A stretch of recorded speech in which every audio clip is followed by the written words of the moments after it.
So, hello everyone, I welcome you all to another session of Success Story. यहाँ पर हमारे साथ बहुत ही स्पेशल गेस्ट मोहित जी हैं, जिन्होंने रीसेंट जेआईबी एग्जाम में चारों जो कंपोनेंट्स है ऑफ जेआईबी उनको क्लियर किया है।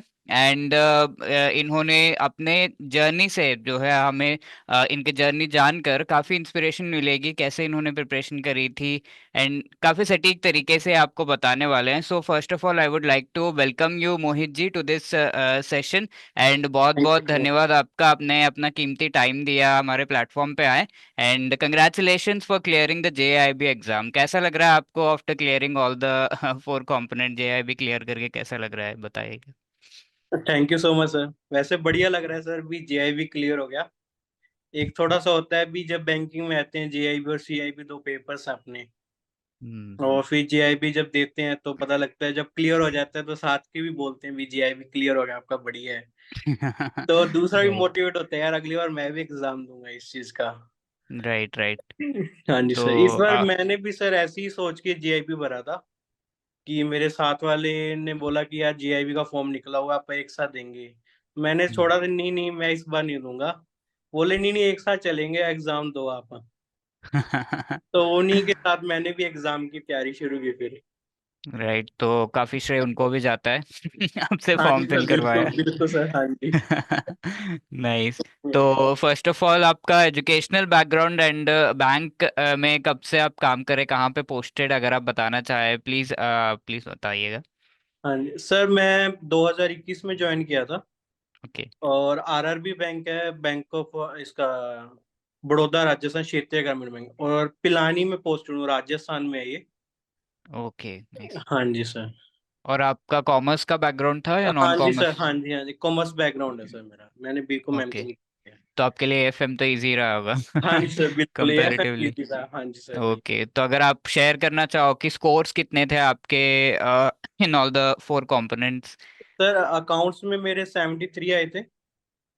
और उसके बाद आरबीएमडब्ल्यू में रिटेल में 51, और पीपीबी में 49, और इकोनॉमिक्स में 47।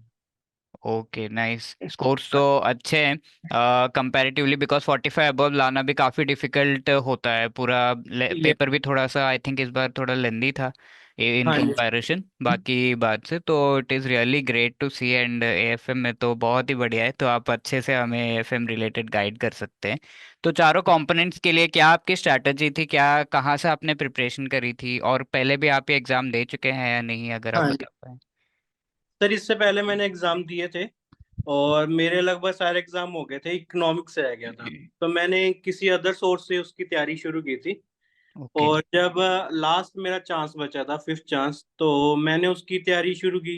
लास्ट में आपकी मैंने वीडियोस लगाई, तो उसमें काफी क्वेश्चन है और मेरे 49 मार्क्स आए। ओके। तो मेरे को 50 चाहिए थे, क्योंकि बाकी सारे पेपर मेरे क्लियर थे। तो ओके। फिर ओके। उसके बाद मैंने बीच में एक साथ छोड़ दिया, भी मैं पेपर नहीं दूंगा।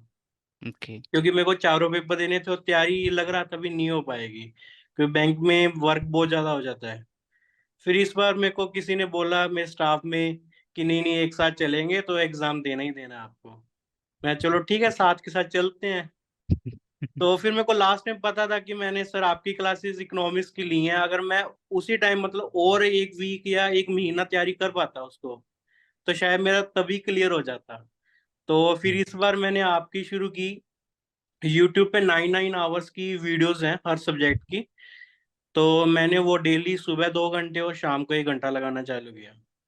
और मेरे को ओके। ये भी पता था कि कंसेप्ट क्लियर करना बहुत जरूरी है, क्योंकि पेपर के अंदर जो वर्डिंग आती है, वो अगर आपका कंसेप्ट क्लियर नहीं है तो वो नहीं हो पाएगा। चाहे मतलब वो 40 पर नंबर हर कोई ले आएगा, लेकिन 40 से लेके 50 वाली जो जर्नी है ना सर, उसके लिए कंसेप्ट चाहिए। क्योंकि बैंकिंग में अपन सब करते हैं, वो 40 तक का है। उसके हम्म। बाद जो स्कोरिंग चाहिए, या 45 से लेके 50 तक की चाहिए, वो यही है कि अगर आपका कंसेप्ट क्लियर है तो आपके मार्क्स आएंगे। ये पर जैसे पेपर आया तो सर वो लेंथी खूब था, आपने बताया तो मेरे को भी लगा खूब लेंथी है। जब मैं एग्जाम बैठने गया, तो क्या होता था कि लेंथ इतना बड़ा होता है, और 2 2 मार्क्स वालों में क्या होता है सर, 1 से लेके 7 पॉइंट लिखे होते हैं, या 9 पॉइंट लिखे हैं, या 5 पॉइंट लिखे हैं। और सब लगभग ये होता है, आप जो लाइन पढ़ते हो आपको पता है ये आंसर है, वो सब ऑप्शन में पड़ा होता है।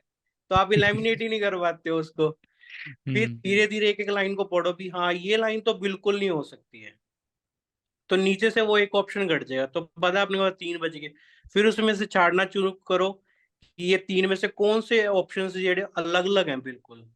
फिर उस हम्म। पे थोड़ा सा लगाओ, तो ऐसे करके थोड़े इलेमिनेट किया पॉइंट्स को।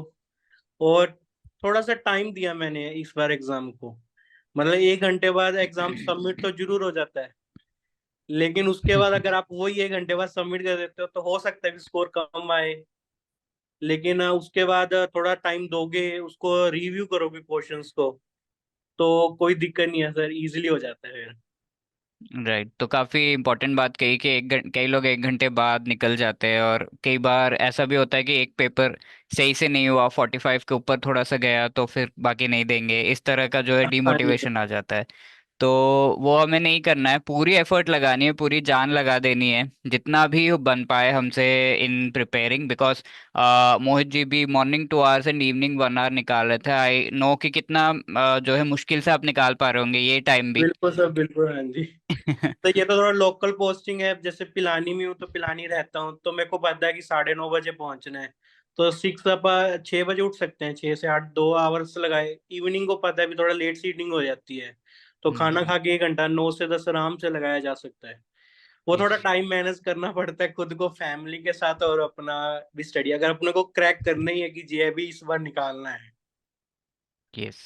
हाँ, राइट। तो ये पूरी जो आपकी जर्नी है, इसमें आई थिंक आपने मेजरली प्रिपरेशन एडुटैप से ही कर रखी है। बिल्कुल सर, हाँ जी। इसके बाद मैंने सर टेस्ट सीरीज भी ली थी लास्ट में। एक एडुटैप का ही एक सेशन हुआ था जिसके अंदर मेगा मैन ने थोड़ा बताया था कि हम टेस्ट सीरीज लेके आ रहे हैं। ओके। तो फिर मैंने जैसी टेस्ट सीरीज आई तो मेरे पास आपका मैसेज आ गया था कि हमने टेस्ट सीरीज लॉन्च कर दी। तो मैंने हर चैप्टर के एमसीक्यू लगाए थे, क्योंकि मैंने पहले तो आपकी वो क्लासेस ली थी तो मेरे को कंसेप्ट मेरे हो गए थे, लेकिन मेरे को ये नहीं पता लग रहा था कि एमसीक्यू में वो मेरे को आ रहे हैं या नहीं आ रहे हैं। फिर मैंने वहां से किए और लास्ट में सर एक मैराथन लगाई, तो उससे मेरे को काफी वो लगा कि हेल्पफुल है। राइट, तो एग्जाम के टाइम पे आपको कैसा लग रहा था? लग रहा था कि हाँ ये पढ़ा हुआ है एंड हो रहा है, बिल्कुल बन सर, रहा है? बिल्कुल। जैसे क्वेश्चंस कर रहे थे एफए में, तो सर ये लग रहा था जैसे मैंने 20-25 क्वेश्चन किए कि मेरा पेपर 50 से ऊपर हो गया। 2-2 मार्क्स वाले सारे आते थे।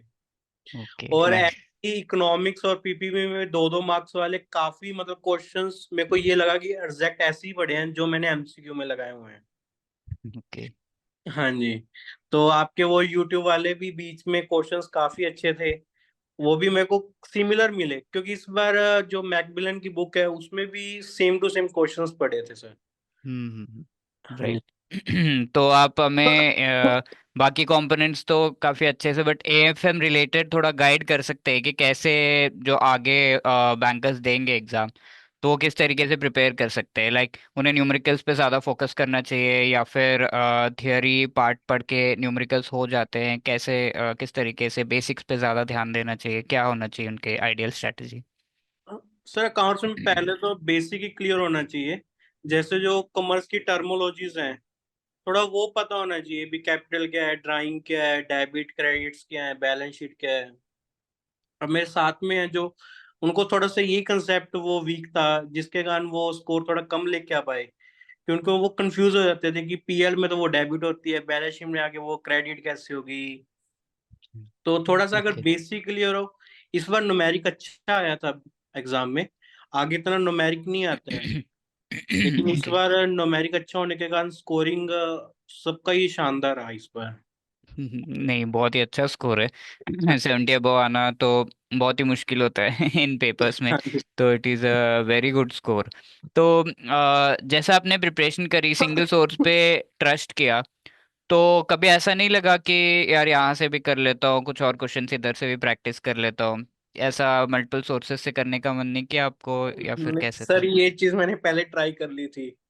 जब मैंने लास्ट पिछले एग्जाम्स दिए थे तो मैं यही करता था कि कभी इधर से सोर्स मिला ये पढ़ लेता हूँ, उधर से मिला वो पढ़ लेता हूँ।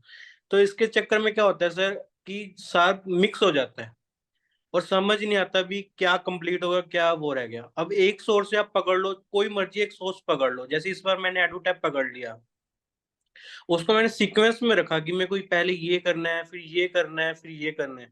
जैसे आपकी क्लासेस भी आ रही थी वो रेगुलर आ रही थी, कि पहले ये टॉपिक आया फिर ये टॉपिक आया। अब मैं सर क्या करता था, पहले एक टॉपिक आपकी क्लास लगा लेता था, फिर किसी और का आया उसमें वही क्लास फिर मेरी लग जाती थी। तो मेरे आधे कंसेप्ट तो बच जाते थे, मैं सोर्सेज में घूमता रह जाता था। हम्म। एक सोर्स पकड़ लो, अच्छे से पकड़ लो, कोई मर्जी। इस बार मैंने सर यही किया, थोड़ा सा सोर्स पकड़ लिया कि मेरे को यहीं से करना है, कहीं इधर उधर नहीं जाना। और मेरा इस कारण थोड़ा सा क्लियर भी हुआ सर। थोड़ा सा नहीं, पूरा हो गया है हाँ जी क्लियर। सर। तो बहुत ही अच्छा लगा ये चीज जान के। एंड जब भी हम कोई एग्जाम क्रैक करते हैं, कोई अच्छी चीज अचीव करते हैं, ऐसा नहीं है कि सिर्फ हम ही कर रहे हैं, हमारे पीछे बहुत सारे लोग होते हैं जिन्होंने हमें सपोर्ट कर रखा है। जैसा हम डिस्कस भी कर रहे थे, आप कह रहे थे कि आप फॉर्म भी नहीं फिल करने जा रहे थे, हाँ जी सर तो बिल्कुल। आप बता सकते हैं फैमिली मेंबर्स, फ्रेंड्स, कलीग्स की जिनने भी आपको मोटिवेट किया, हेल्प किया during this time of preparation. Sir वो मेरे स्टाफ में ही है, ओके। और उन्होंने ही मेरे को काफी मोटिवेट किया। हम वैसे काफी बातें करते रहते हैं, तो इस बार उन्होंने बताया कि फॉर्म निकला हुआ है। वो एक्सर्विस में उन्होंने भी काफी अच्छी तैयारी की, लेकिन वही उनका थोड़ा कॉमर्स बैकग्राउंड वीक था, तो वो सिर्फ एफएम में रुके हैं। वो नेक्स्ट टाइम उनका हो जाएगा, बाकी एग्जाम उनके भी अच्छे गए हैं सर। ओके। उन्होंने भी नाइस। क्रैक किए हैं सारे सर। नाइस। तो जैसा आप बता रहे थे कि थोड़ा टाइम आप मॉर्निंग में देते थे एंड थोड़ा इवनिंग में, जनरली ये होता है कि लोग सिर्फ मॉर्निंग मॉर्निंग में एंड इवनिंग में पूरा टाइम दे रहे हैं, ऐसा होता है कि पूरी रात पढ़ रहे हैं या फिर सुबह जल्दी उठ के पढ़ रहे हैं। तो कैसे आपने मैनेज किया? फैमिली की भी रिस्पॉन्सिबिलिटीज होती होंगी साथ के साथ, बैंक है एंड स्टडीज, तो इन चीज़ों को मैनेज कैसे किया? टाइमिंग डिवाइड इस तरीके से कैसे आपने प्लान किया? सर टाइम सुबह ये होता है कि घर में 5 बजे उठ जाते हैं सारे, तो कोई मॉर्निंग वॉक, कोई कहीं, तो कामों में। तो सुबह मेरे को 1 घंटा मैंने लिया हुआ था कि मेरी छोटी गुड़िया है, मैं उसको पकड़ के रखता था। ओके। फिर उसके बाद जैसे वो मॉर्निंग में थोड़ा काम कर लिया, फिर उसके बाद आगे मैंने 2 घंटे पढ़ा तो उन्होंने पकड़ लिया। तो ओके। इस तरह ये मैनेज हुआ। शाम को फिर जैसे भी खाना खाने तक का काम होता है, तब तक मैंने संभाल लिया, खाना खाने के बाद फिर उन्होंने संभाल लिया, उसके बाद आपके पास टाइम बच गया। नाइस। थोड़े इस कारण उसको मैनेज कर सकते हैं सर। ओके। तो बहुत इम्पोर्टेंट होता है फैमिली मेम्बर्स का सपोर्ट ड्यूरिंग प्रिपरेशन, क्योंकि हम सारी चीज़ों को अकेले मैनेज नहीं कर सकते प्रैक्टिकली। तो आई कैन सी कि बहुत अच्छे से आपको भी हेल्प मिला है। तो ये पूरी जो जर्नी है इसमें I would like to ask कि कोई चैलेंजेस भी थे जो आपने फेस किए, और टाइम कम मिल रहा है, किसी दिन बिल्कुल हो नहीं पा रहा है, बीच में मोटिवेशन लो हो रहा है, ऐसा कुछ भी हुआ था या फिर एकदम स्मूथ थी आपकी प्रिपरेशन? नहीं सर, बहुत मुश्किल हुआ था। सबसे बड़ी तो ये हो गई थी सर, मेरी गुड़िया की इन्फेक्शन हो गया था। और वो ओके। जो 26 और 27 का एग्जाम था, वो हॉस्पिटल में एडमिट थी उस टाइम। उसको छुट्टी मिली है उसके बाद, तो मेरे को वहां जाना पड़ा। और उस टाइम तो मेरी बिल्कुल प्रिपरेशन नहीं हुई, वहीं पे मैंने ईयरफोन्स लगा के इवनिंग में जो थोड़ी बहुत की। जो मेरी तैयारी थी वो पहले थी, वो बस 7 दिन मेरे लिए बहुत। पेपर के एग्जाम पहले तो ये लग रहा था एग्जाम शायद नहीं दे पाऊंगा, पर फिर मिसिज ने और मदर ने सपोर्ट किया कि नहीं नहीं एग्जाम दे के आओ, भी हम यहीं हैं। और मैं वहीं से जाता एग्जाम दे के, फिर वहीं वापस आ जाता। ओके। हाँ जी। तो इस बार कैसा से लगा? ये भी वो लगा मेरे को। सॉरी। तो आपको कैसा लगा फिर 26, जो भी 26 एंड 27 के जो एग्जाम्स है उनको देकर, फिर रिजल्ट देख के आपको कैसा लगा कि सर वर्थ रिजल्ट इट देख के था? बहुत शानदार रहा, और घर वाले भी खुश हुए कि चलो मेहनत काम आई, भी आपने इतनी जो पढ़ा था वो काम आया। भी ये तो सर चीजें आती हैं, भी जैसे अभी आया वो ठीक भी होगी चलो, उसके कारण ये चीजें अप एंड डाउन चलते रहेंगे लाइफ में। सही बात लेकिन है। उसके साथ उसको मैनेज करके चलेंगे तो वो ये यस। सर, थोड़ा फैमिली सपोर्ट अच्छा चाहिए। जैसे मेरे को सपोर्ट अच्छा मिला, तो उसके कारण मैं कर पाया ये चीजें सर। Right, right. बहुत अच्छा लगा ये सब जान के। एंड इवन आपके चारों जो components and specifically AFM related आपने जो स्ट्रैटेजी बताई कि कैसे जो है इसे मैनेज करना है, प्रिपेयर करना है, तो वो एस्पिरेंट्स को बहुत ज़्यादा जो है हेल्प करेगी आगे जो बैंकर्स के एग्ज़ाम दे रहे हैं। तो फाइनली आप कोई मैसेज देना चाहो to all the bankers viewers जो ये सेशन देखेंगे आगे, कि किस तरीके से प्रिपरेशन करनी चाहिए, क्या उनके माइंड में होना चाहिए, कैसे आगे बढ़े? सर मैं यही बोलूंगा कि आप जब भी इसका मन बनाओ कि मेरे को जीआईबी क्लियर करना है, तो एक सोर्स पकड़ लें, भी मेरे को इस सोर्स से ही करना है, और उसको कंसेप्ट से क्लियर करें। मतलब इधर उधर ना जाएं कि मेरे को ये यहाँ से कर लूँ, ये यहाँ से कर लूँ। जितना टाइम हो सकता है उतना टाइम दे आपको, बस वही ऊपर वाले 10-15 नंबर के लिए वो करना है। बाकी लगभग वही है जो आप बैंकिंग में करते हैं चीजें। और उसके लिए बस कंसेप्ट क्लियर होना जरूरी है, थोड़ा टाइम मैनेज करें अपना जितना हो सकता है। और 1 मंथ और 1.5 मंथ के अंदर तैयारी अच्छी कर सकते हैं, अगर थोड़ा फोकस से करें भी अपने को जीआईबी क्लियर करना है। क्योंकि लास्ट राइट। मैंने भी जब पहले दिया, मैंने ये फोकस नहीं था कि मेरे को जीआईबी क्लियर करना है।